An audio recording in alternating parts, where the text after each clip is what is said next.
Live from London, it's Plank of the Week with Mike Graham. Good evening and welcome to another exciting edition of Plank of the Week. It's Friday night and this is the one show where you don't have to worry about feeling stupid or indeed guilty, because almost everybody who's going to appear as a plank on this show has done something even more idiotic than anything you've done all week. So you can consider yourself absolutely ready and willing to sit back and relax and enjoy what is going to be a very exciting edition of the show that everybody wants to watch. Now, as you would expect, we've put together a great list of planks and we've got a fantastic panel as well. Joining me tonight, back from all sorts of struggles out there in the big wide world, Kevin O'Sullivan is here, Candice Holdsworth is back as well, and on my left we've got Peter Bleksley, the man, the legend, and of course we've got Amanda Devlin from the Showbiz Department of The Sun as well. So what more could you possibly want? Let's get on with it straight away. Kevin O'Sullivan, you're up first. I'm going to nominate the Parole board for deciding that Gary Glitter, the serial paedophile, raper of children, should be released onto our streets again. Some time ago, he was sentenced to 16 years, technically for the rape of 3 children. But in effect, that was a sentence for his whole life of raping children, stealing their innocence, ruining their lives. He got 16 years. A lot of people would say that wasn't even long enough for his crimes. I actually don't think there is a worse crime than raping a child. I think it probably is the worst crime, worse than murder even, because you're taking their lives. So Gary Glitter got 16 years. He was in this prison called Verne Prison down in Dorset. And the parole board decided that this guy had been such a great prisoner that he should be let out after 8 years. And particularly bizarre on the basis that he's never actually admitted to doing it. He's never thought that what he did was wrong. No contrition. He's had no acts of contrition. He doesn't even think that what he did was wrong, right? No, exactly. And the problem with this, I mean, there are so many problems with it, but in effect, what they'll say is that they've already said it. Oh, well, you see, the authorities, they're hamstrung by the rules. These are the rules that were in effect when he was sentenced. Just like Colin Pitchford. You remember him? When he raped 2 schoolgirls and then got back in his car and drove his kid to school. And murdered them. That was back in the late 80s. And he got released, was it last year, because at the time he was sentenced, there was no such thing as a full life sentence. I say sod that. Just say, I don't care about your rights. You're doing a full life sentence. And the same thing for Gary Glitter. They say, oh, well, the rules, it's the rules. Well, change the damn change the rules. Well, they can change them when they want to. And I don't care about his rights. Why are we as a nation prioritising Gary Glitter, a paedophile raper of children? Why are we prioritising his rights over the rights of parents who are going to worry about their kids being in the same vicinity as him? He is currently in a hostel somewhere in Hampshire, and the local parents are up in arms. What about our kids? He's within spitting distance of 10 schools, and more importantly, almost than the rights of parents to need their kids to be safe, what about the rights of his victims? Well, now, this also comes at a time, does it not, where the parole board have been accused of letting too many other people out on parole as well, because apparently once every 6 days somebody's murdered in this country by someone who's out on parole, who probably should never have been released. It's like Zara Alina's murderer. He missed 3 parole board meetings and then went out and murdered her. I mean, the flag should have been raised when he missed 1, but he missed 3. But Gary Glitter's victims, several of them come forward. One even waived a right to anonymity. And they're all saying, this is like being traumatised all over again. And Glitter is a repeat offender. He has been convicted of offences connected to children and indecent images in different jurisdictions over the years. All over the world. Different continents, right? All over the world. Incredible. But nothing's going to change, is it? They're not going to take him back in. Peter will know about this. Our system, in terms of dealing with criminals, is obsessed with releasing them as soon as possible. As soon as someone goes behind bars, the system starts trying to work out how to release them. Well, there are people like Gary Glitter, Colin Pitchford, a whole plethora of people you could name right now. That David Carrott, why did he not get a full life sentence? Raped women, something like 40 women over 20 years, in the most horrific circumstances. The judge decides it doesn't warrant a full life sentence. Well, judge, It does, actually. It's outrageous. The sad thing is, though, that I'm not even surprised when this kind of thing happens, because it's happening so often now. Yeah. And you're just left where you've got a case of this what's going to happen? He's going to go out and do something like this again, and then we're going to say, well, everyone... He's bound of course to, he will. And I mean, then he will at least be recalled because he's on licence. But, you know... Kev, you could be even hotter under the collar, because it's not so long ago prisoners were released after serving a third of their sentence. Then it got up to a half, and now we're at this ridiculous position whereby somebody gets a sentence and they're not going to serve anything like it, except for whole life. Unbelievable. Let's move on to the next plank, because otherwise we'll run out of time. You've got one for us, Candice, which is slightly less, shall we say, anger-making. Yes. So for those of us who are interested in cancel culture, will have been aware that the song Delilah by Tom Jones, the legendary song, was banned by the Welsh Rugby Union. Well, they said that it wouldn't be on the singing roster for games at the choir. At the stadium. And a lot of people said, well, try and ban the fans from singing it. Like, they're still going to sing it no matter what, which they did in the game against Ireland. I don't understand this decision. They say that it's glorifying domestic violence. Unbelievable. Of course it's not glorifying domestic violence. Nobody who sings that song has that in their mind. Of course not. They are just having fun. But I think it's part of this whole thing now where people want to be seen to be against racism, sexism and misogyny. But you actually have to direct it at the things that are that. Not innocent fans singing a song. I think we've got a clip of Tom Jones actually singing it just to annoy the Welsh Rugby Union. Let's have a look.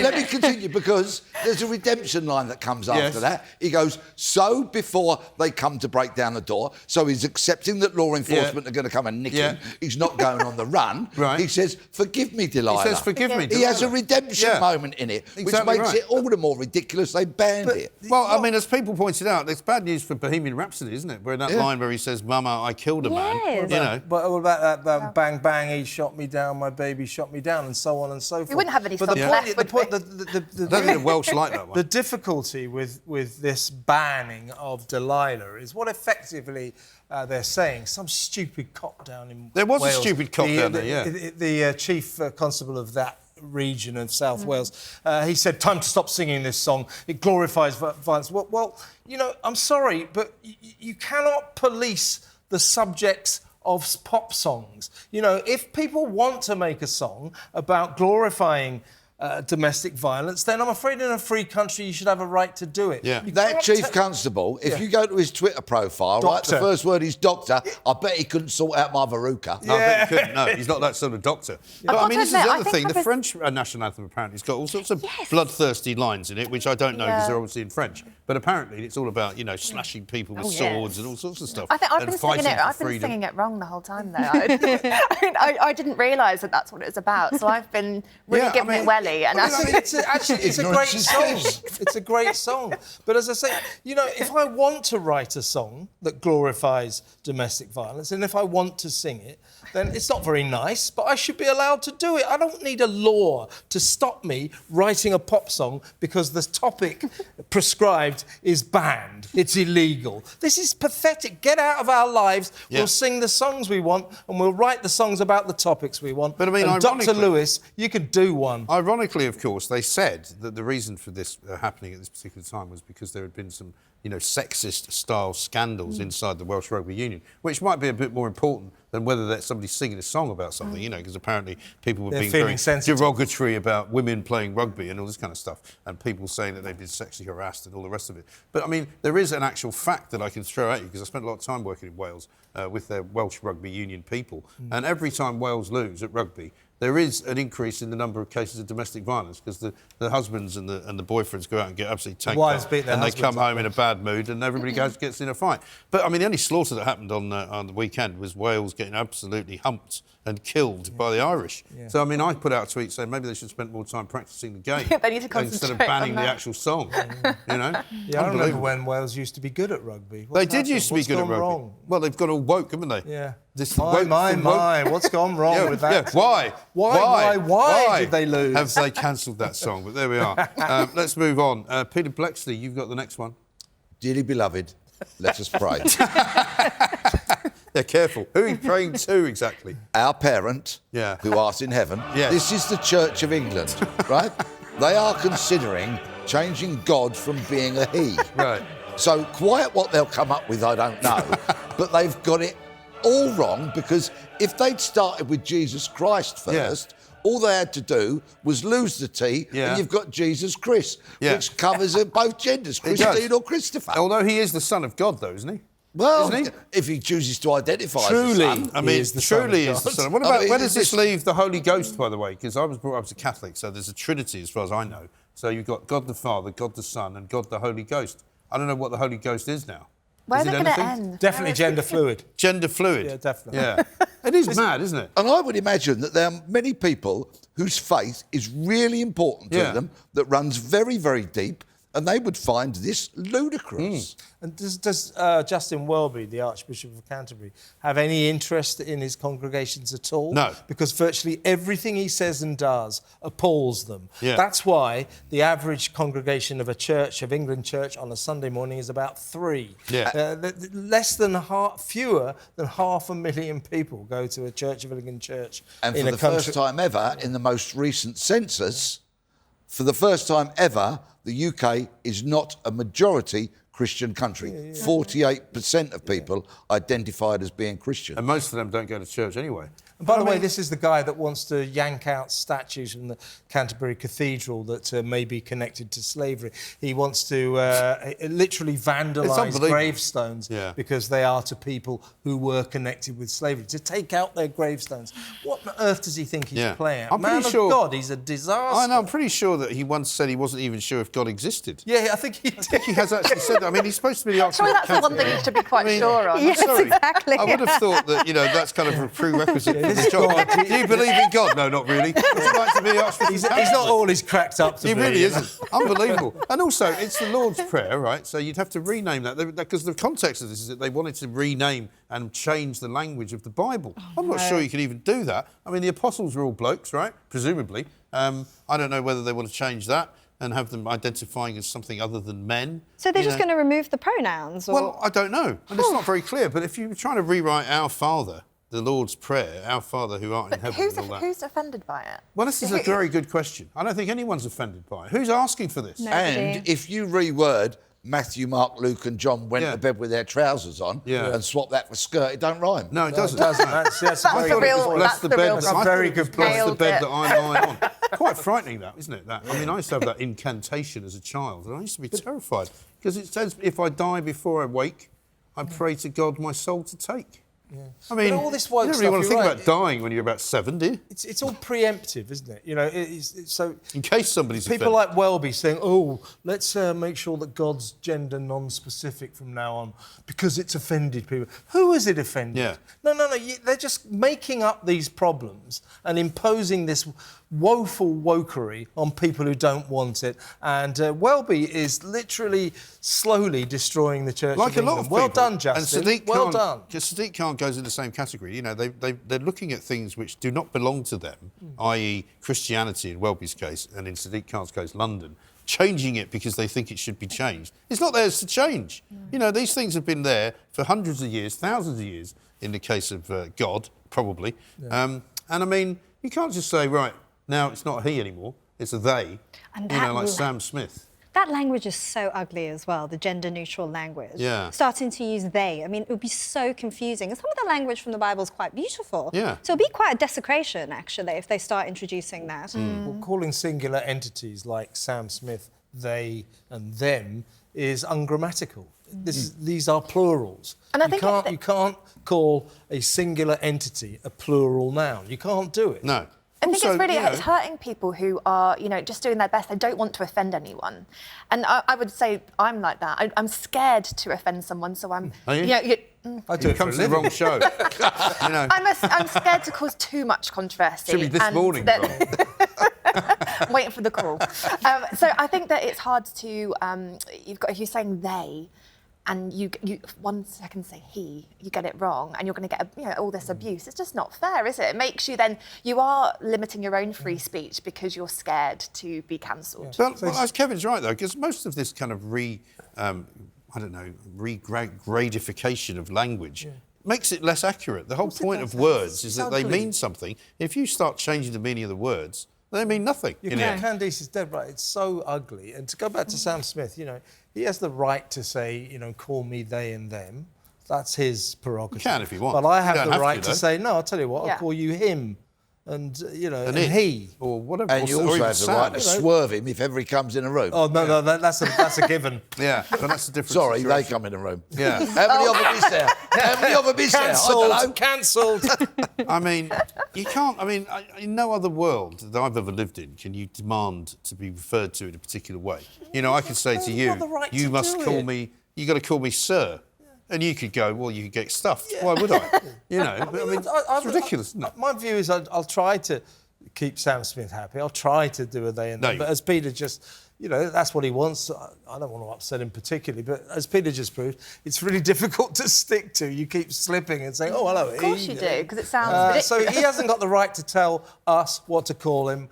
We have the right to decide what we will call him. It's taken me 3 months to get used to saying King Charles. Yeah. That's right. I still screw that up. He doesn't care, does he? Anyway, we might have some royal action a little bit later on. Amanda, who's your first plank? I love this story in the news this week. So St Ambrose Barlow, I don't even like the name, that's annoyed me first, but the actual story behind it is that they find a dad who had a 13-year-old son at the school. They find him for taking him out of the school for 2 days, out of school to go on holiday over the Easter break. The background in it, the details are important because he'd been at, this is a new school, and it had been booked the year before, and he'd gone onto this website and he basically said, right, okay, what kind of, he's going to move schools, what will the dates be? It might be this day, it might be that. Okay, let's absolutely categorically say this is when they're going to be on the break. He researched it. He tried to make sure that he could, he wasn't going to upset anyone. He wasn't going to take him out of school. And yet, books a holiday, goes to, sorry, I've lost my train of thought. Somewhere Spanish, wasn't it? Did he go somewhere Spanish? Lanzarote? See. Yeah, that's what I want to... I'd be happy with doing that. Yeah. But, he goes... he takes him out of school and he says to the teachers, oh, yeah, I'm gonna take him out. It was a bit of a mistake. Here's the screenshots to show that this is the proof of why I did this. No, it wasn't intentional. And they fine him £240 to be out of school for 2 days. They fine you per child, right? Yeah. And they also fine you per parent, I think, as well. So, depending on who they find, you can actually pay double whammy if you've got 2 kids. Despite all the evidence, 4 fines. Having sent all the evidence to show that it wasn't a deliberate... They don't want to make him miss school. So anyway, a year goes on, and then the teachers' strike is last week. Yeah. And he goes home and his son's sat there in the living room, not at school. He says, what's going on? They're on strike. So he sends this very tongue-in-cheek email over to the teachers and says, I'm going to issue you a fine. So for every teacher that should have been teaching his child, he just fined them £120. And I thought, how brilliant. I think it's a great idea. These are the same people, by the way, who allowed children to stay away from school during COVID for the best part of 2 years, right? But and I speak as a parent here, if your kid misses a day of school because they're ill, you get a note from the school saying, you're risking the percentage of attendance, and if you get too low on the attendance, then they'll have to take some action. And it's all like, hang on, guys, one, you didn't even teach anyone for 2 years. Whether you did it online or not is not the same. You kept the school closed, you didn't let people into it, and now you basically have decided you can strike any time you like, and they just have to sit at home and take it. But if you go anywhere, we will fine you. And it's unbelievable. They're on holiday for the majority of the year. 13 weeks a year. And you're talking about the profession that really badly let kids down throughout the pandemic. Terrible. They didn't have to have the schools as closed as they were for as long as they were closed. They didn't have to make the kids wear masks for as long as they had to do. They didn't have to make the kids sit in classrooms. They didn't have to wear masks at all, actually. With the windows wide open. They didn't need to do any of that because kids weren't even getting COVID. This was down to teachers letting children down. Teachers are one of those professions where they expect to be admired. They'll go, oh, we work so hard. There you go, well, you get 13 weeks holiday a year. Well, we're preparing lessons during that time. No, you are not. What do you think we are? Born yesterday? Yeah. I mean, just also honorary mention for Nicola Sturgeon, who might miss the bullet this week.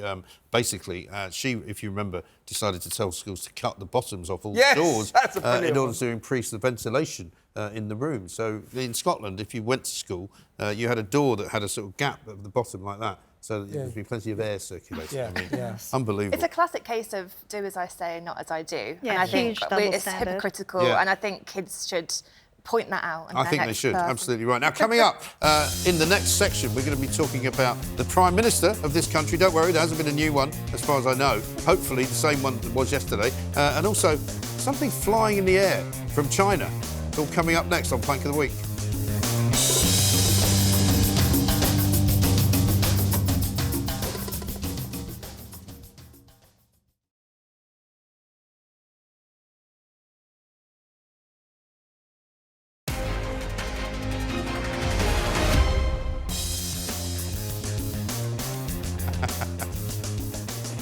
I think Kevin's having a seizure. Welcome back to Plank of the Week. Everything that you thought would happen hasn't happened yet, but it may do. Coming up in this section, we're going to be talking about Prime Ministers, we're going to be talking about spies, but I'm going to be kicking it off with a woman who works for the BBC. Now, normally, as you know, guys, we like to put the BBC in. I did actually think about putting the BBC in as a plank this week because they have performed some remarkable absolute acts of plankery in this week alone. Not least that Shamima Begum podcast, but we've sort of talked about that in the past. But today, I'm going to nominate a woman by the name of Laura Trevelyan, who is British but sort of lives over in America. She's married now to the bloke who used to be the president of ABC News. She comes from a very wealthy family of Cornish kind of aristocrats who apparently back in the day, back in the, I think, 19th century, had a whole bunch of sugar plantations all across Grenada and other parts of the Caribbean, but she seems to be focusing on that. 6 sugar plantations, in fact, 1,000 slaves that they owned as a family. And it does sound like one of those Cornish names, doesn't it? It's like something out of Poldark. Yeah. Poldark. You know, Laura Trevelyan. That's a well-known Cornish name. Anyway, she's obviously become imbued with guilt because she lives in America and her husband works in television. So they've obviously got more money than sense. She's decided that because the family made so much money out of these slaves, and they got apparently about the equivalent of 3 million quid when slavery was abolished, which doesn't seem like the best idea anybody ever had, to pay people for not having slaves anymore. She says she's going to give some money back, reparations they call it, to the good people of Grenada. The problem is, you don't really know who to give it to. She says she's going to give £100,000 to a community fund. And I saw the guy interviewed. She actually went there and started, you know, sort of doing a documentary series for the BBC. And of course they're going, yeah, of course we'd love the money, bring it on, you know. But there's no kind of idea of who gets it, what they do with it. 100,000 sounds to me as well like a bit of an insult if you're saying you made 3 million. Yeah, what happened to the other 2 million and 100,000? But I mean, again, really tight, it's a piece of virtue signalling being done by this woman so she can tell all her friends in New York, you know, look what I've done.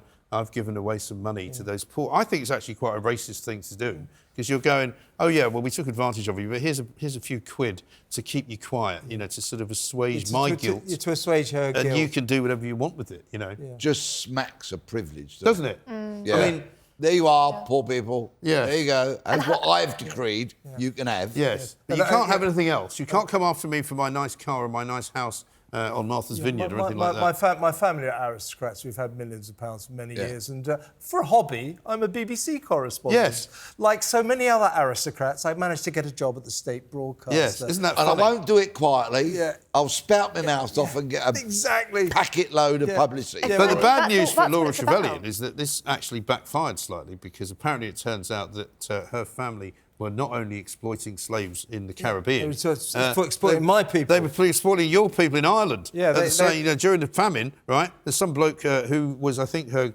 great-grandfather or something. He was called Sir Charles Trevelyan, and he was in charge of the sort of movement of wheat in and out of Ireland during the famine. And apparently when people were starving, he shipped a load of it out to Britain to feed his mates. Yeah, so Laura... So now she's being asked to compensate them as well. Yeah, well, Laura, if you're watching, you know... Come on, Laura. These are my people. Kev needs some money. These are my people. Your family exploited my people. And I don't want any of your crappy little £100,000. I want you to write out a cheque to Kevin O'Sullivan for at least $5 million, or shut up and stop virtue signalling and go back to your obscure little life in New York pretending to be a BBC journalist. God almighty. I know. I mean, this story... It makes me sick, this story. This has got everything. And this guy, the first baronet, apparently he's actually mentioned in The Fields of Athenry, which is also a song they could ban if they wanted to, because it's an Irish sort of anthem, right? It tells the story of a fictional man who stole Trevelyan's corn. Because Trevelyan was such a horrible man, apparently. Was he hung for his crime? Or I don't believe so. I don't know. I don't know.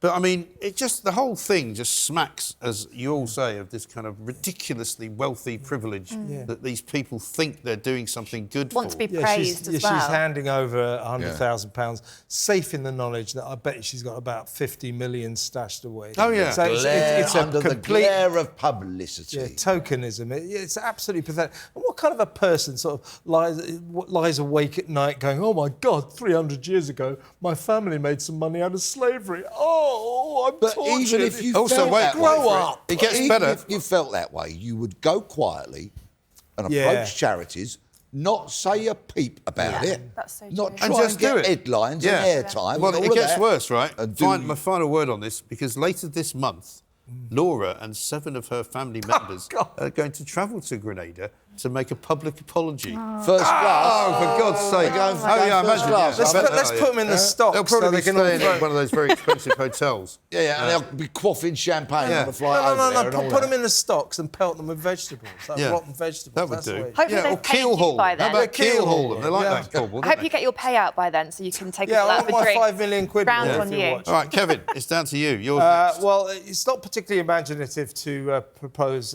Rishi Sunak, the Prime Minister, but this week I think that he definitely deserves to be Plank of the Week for the most ridiculous, quietly revolutionary cabinet reshuffle that you've ever seen. So it looked like it was he actually organised the publicity to say it's a mini reshuffle. That was not a mini reshuffle. So this is a Tory Prime Minister. First of all, in order to replace Nadhim Zahawi, the former Chancellor stroke Tory party chairman with tax problems, he brings in this guy, drum roll, the man's got the charisma, he's got the fame, Greg Hands. I got Hands. Who the hell is he? A safe pair of. He's now, but what do we learn? What do we learn about this guy with this key role in the cabinet and the Tory party? He's a manic Remainer.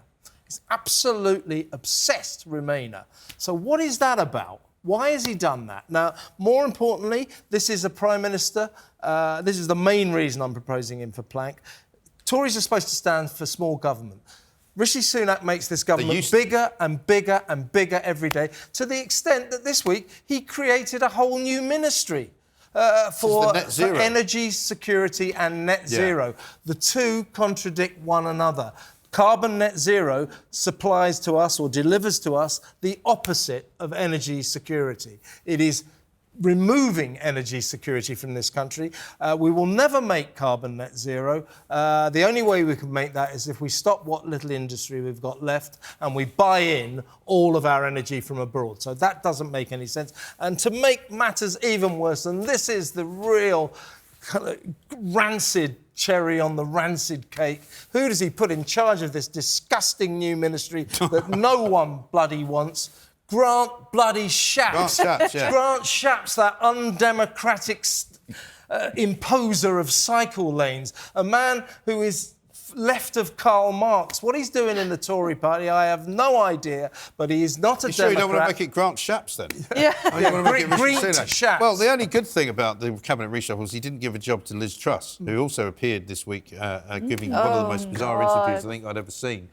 She looked like, I mean, nothing against the Spectator guys, but Katie Balls and Fraser Nelson interviewing her, it was like 3 robots sitting in a spaceship somewhere floating off the coast of, you know, the Sea of Tranquility, because they didn't appear to have any kind of human characteristics at all. They were talking about the economy as though it was something that didn't affect anybody, as though it was some kind of experiment that they were doing. But the funny thing about Grant Shapps is that he put out a tweet, in fact, which included a spelling error and quite a big Freudian mistake, because he said, instead of saying that part of his remit was to half inflation, it was to have inflation. And it actually went out with the typo in. He's also the man that famously once said to me, "Don't you want to be the world's leader in onshore wind?" And I went, "Not really." No. And he clearly had never been told this answer by anybody else, because everybody he speaks to said, "Oh, yes, that would be lovely." So he's a Remainer too. So you've got Jeremy Hunt, you've got now this guy Greg Hands, you've got Grant Shapps. These are all Remainers. That we are being taken back towards Europe, trust me.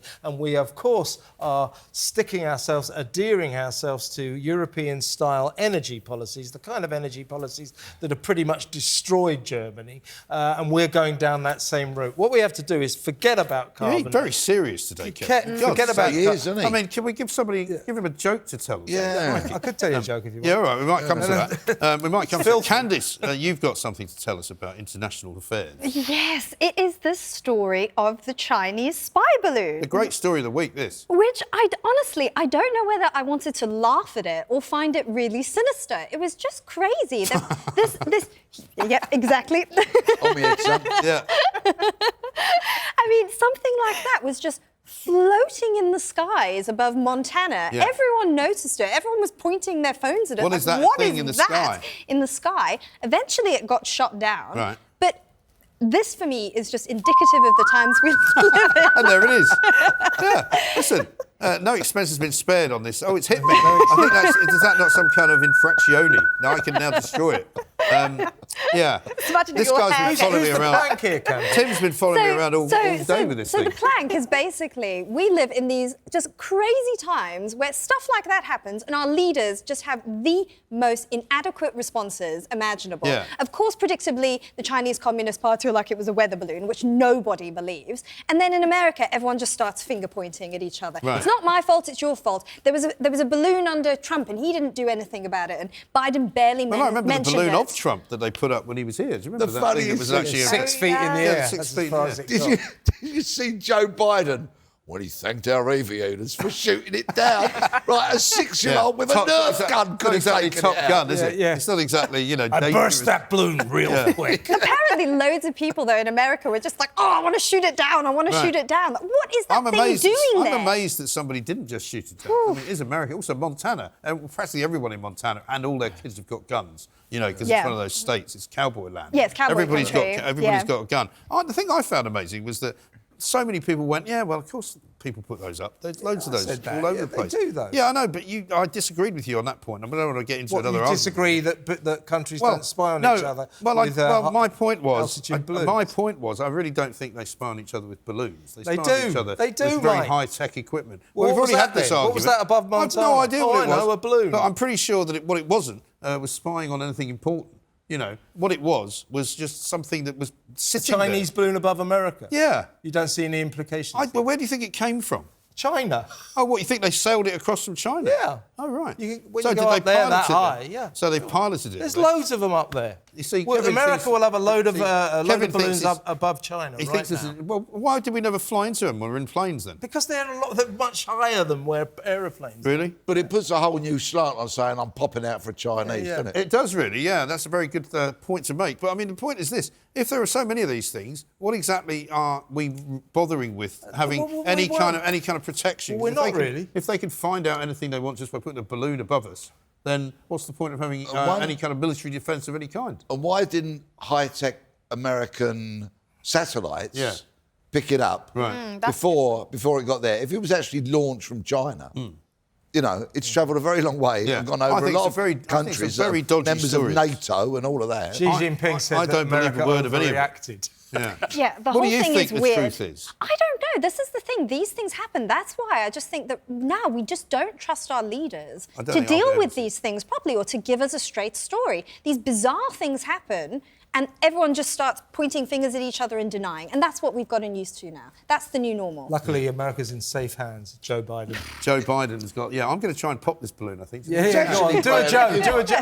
Oh, it won't happen. It won't Shoot it down. Can't shoot do it down. Look, I can't pop it. Somebody get him a pin. He wants me to hold it. Here we go. All right. Hey! There we go. Coming up next, we're going to be talking about something else that needs popping, and it also comes from China, but we're not going to tell you what it is yet. It's Plank of the Week.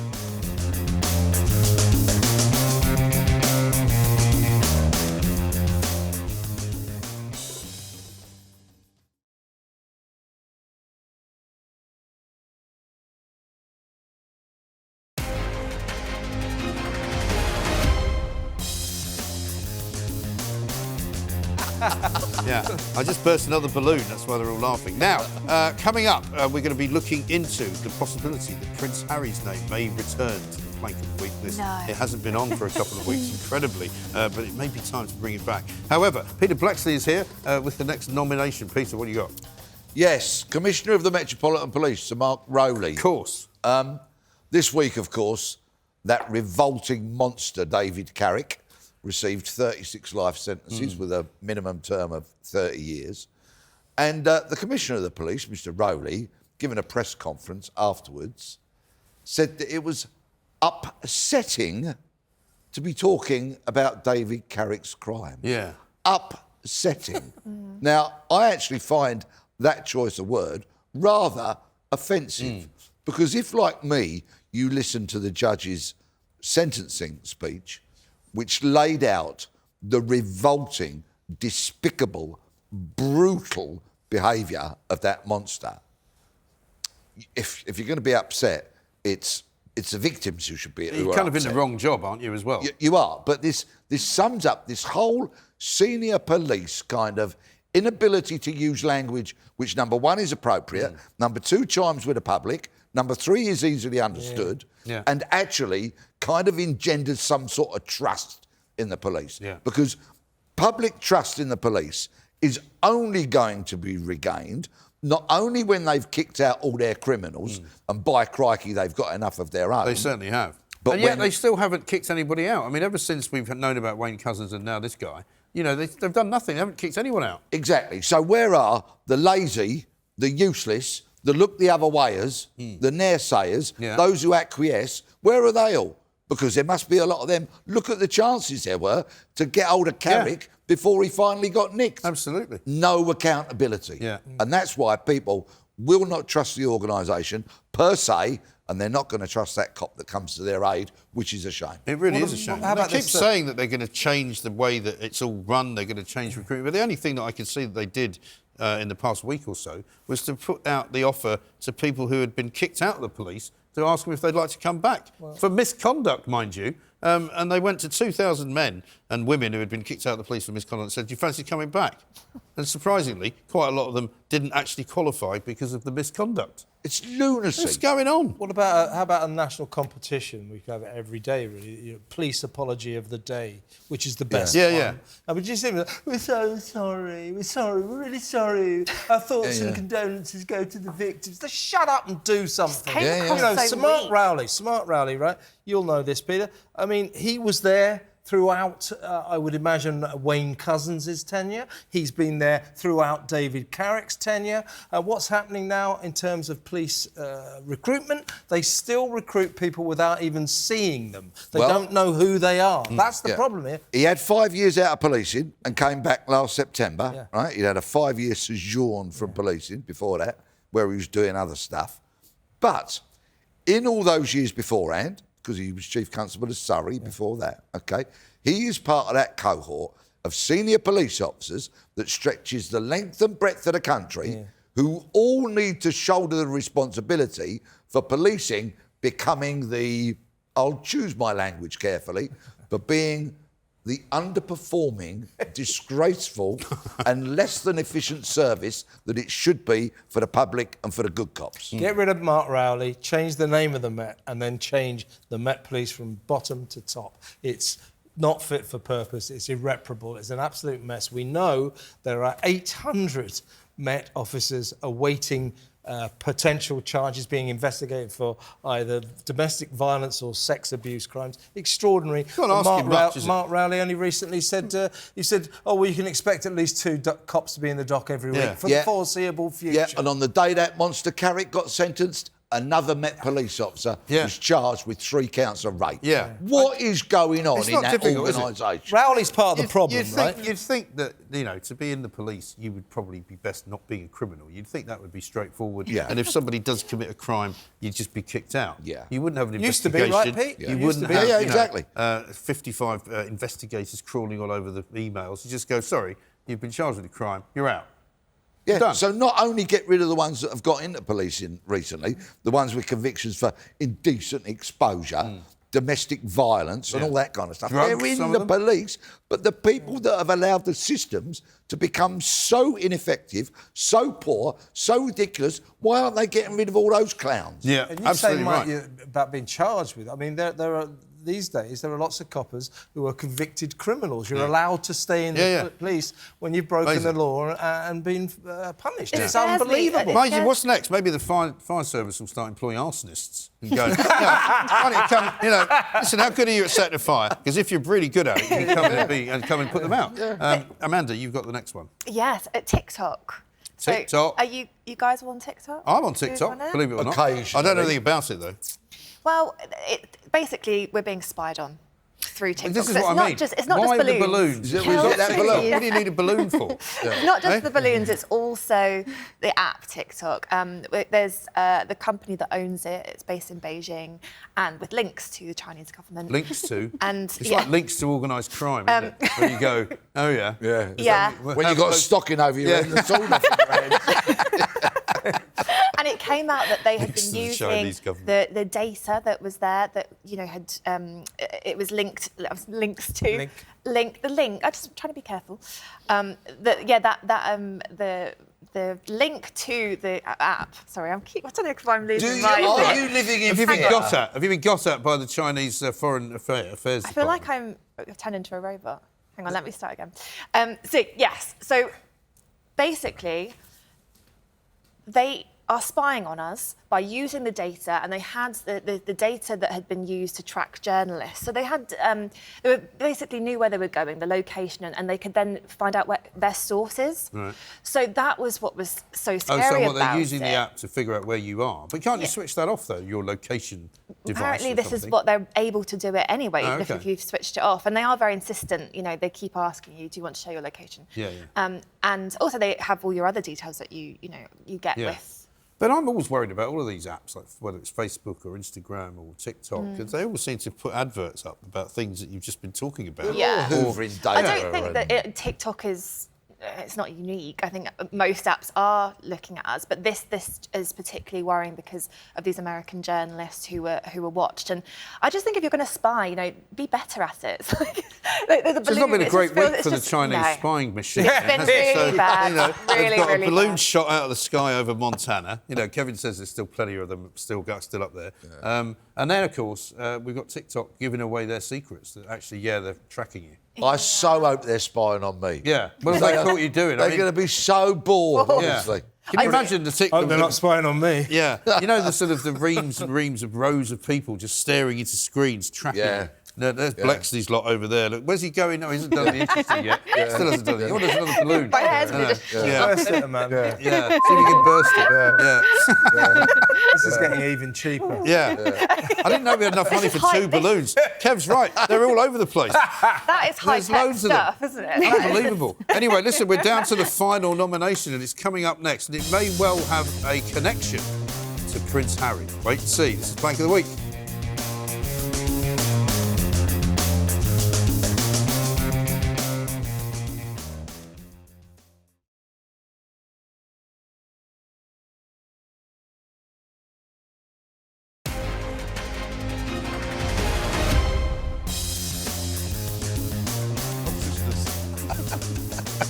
Welcome back to Plank of the Week. We are entering the final furlong, ladies and gentlemen. We've had 9 nominations already.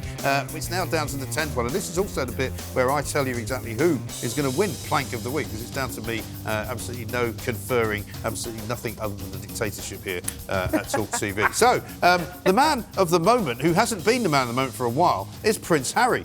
He's normally been part of Plank of the Week, I think, for the best part of the last 2 years, almost every single week. But for the last 2 weeks, for some reason... He's on it more than you, isn't he? Yeah, absolutely. He's on it all the time. But he hasn't been on it for the last couple of weeks. But he's making a return this week for a couple of reasons. One, both he and his lovely wife, Meghan Markle, have been summoned by Samantha Markle, who's Meghan's sister. She's suing them, basically, for the interview they did with Oprah Winfrey last year, in which she says they made a number of injurious falsehoods about her, including the fact that Meghan apparently claimed that she was an only child. She's suing him for $75,000. But the fun part is that apparently a judge has now ruled that they can't get out of the possibility of having to give a deposition. So Harry and Meghan are going to have to turn up at a lawyer's office and be questioned by a lawyer, which I think will absolutely drive them insane. But of course, that's not the only reason he's been nominated this week. The other reason is a woman by the name of Sasha Walpole. Now, you might remember back in the days when we were all listening, and I remember Kevin saying that he was actually listening to the Harry book Spare. You might remember Harry confessing to this. I suspected he was referring to my recent loss of virginity. Inglorious episode with an older woman. She liked horses quite a lot and treated me not unlike a young stallion. Quick ride, after which she'd smack my rump and sent me off to graze. Among the many things about it that were wrong, it happened in a grassy field behind a busy pub. There were many things about it. Yeah, past the sick bag. Might need another balloon to shove down your throat. Now, one of the many things that was wrong with that was he told the story in the first place. But now, of course, there was all manner of people coming out saying, oh, it wasn't me, including old Hugh Grant's former... Liz Hurley said that it wasn't her. A couple of other people had to come out and say it wasn't them. But this woman, Sasha Walpole, who was on talkTV this very week talking about it, came forward and said, actually, yeah, it was me. Have a look at this. People are asking, you know, family and friends, oh, yeah, we know who it is. And then suddenly it's just the reality of this isn't going to go away. Forever, this is going to flare up. Until they know who it is, they're going to be questioning people. And yes, I could not have said anything, but then it's never going to stop. This is a means to an end. Do you think he should have had the manners, honestly, to just have let you know it was going to be... He could have given me a heads up of, like, you know, I'm going to put it in the book. Could have given me a heads up, indeed. Not an unreasonable thing to say. Not an unreasonable thing to say. And actually, I find this hilarious because, you know, Harry's been going on and on and on about his privacy for so long. And now finally somebody has invaded his privacy after he invaded hers. I think good luck to her. I think the woman deserves a great deal of praise for making an awful lot out of what apparently only took 5 minutes. I mean, you know, there's been acres and acres of coverage of it, more pages in newspapers than you could shake a stick at. And it's just been quite an incredible week. So Prince Harry, because of that, re-enters the Plank of the Week contest. But I have to say... 5 minutes? Well, it was only 5 minutes. They do it 5 times then? Well, very possibly so. He was young, you know. Now, it's time for me to pick the winner. I think, you know, what I'm going to go for, not because I like Peter Bleksley any more than I like anybody else, but I think the Church of England saying that God is not a man, I think has to be the one and only standalone winner, doesn't it? Thank God for the Church of England because they have won Plank of the Week. They are a bunch of planks. Thank you to everybody, Amanda, to Peter, to Kevin and to Candice, of course. God may come and pick this up or may strike me down, but whoever he is, I still think he's a man. Whatever you think, Archbishop. We'll see you next time. This has been Plank of the Week. Have a good evening. Amen.